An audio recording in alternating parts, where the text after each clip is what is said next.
भाग्यवान समजतो की एवढ्या चांगल्या मैफिलीमध्ये आज सामील होण्याचा योग बोरगावकर कुटुंबियांनी मला दिलेला आहे।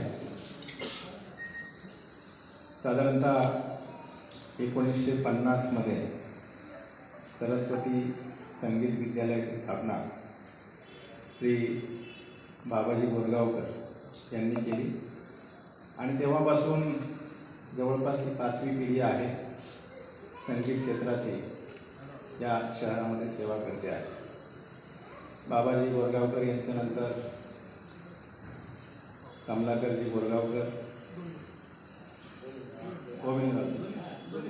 गोविंदरावजी कमलाकरजी, त्यानंतर सूरमणी आणि तालमणी आपल्या समोर आहेत, रामजी बोरगावकर, बाबूरावजी बोरगावकर, त्यानंतर मंगेश आणि गणेश, सरस्वती आणि मधुबनी, आणि मला वाटतं आता मंगेशच्या दोन्ही मुली आता गात आहेत, स्वरा आणि विरा।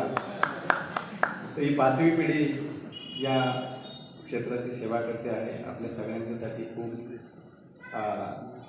चांगली अशी बाब आहे, आपल्या सगळ्यांच्यासाठी अभिमानाची अशी ही बाब आहे। मला असं वाटतं की संगीत क्षेत्र म्हटलं की काही निवडक शहरांची मक्तेदारी असते, परंतु मराठवाड्यामध्ये देखील संगीत क्षेत्रामध्ये एवढे दिग्गज कलावंत आहेत हे ह्या कुटुंबियांनी दाखवून दिलेलं आहे।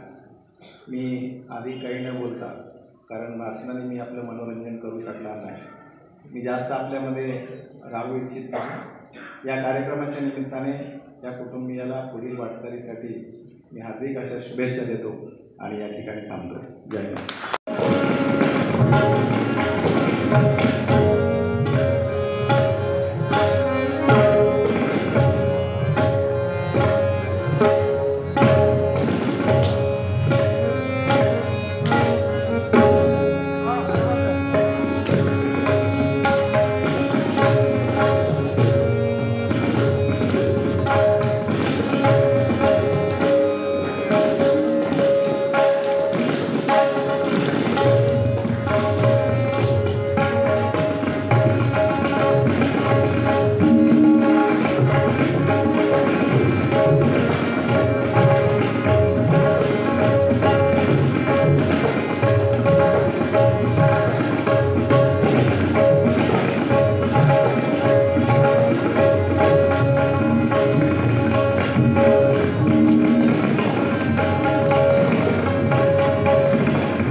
एकाच शूटमध्ये घे, एकाच शूट कट कट करून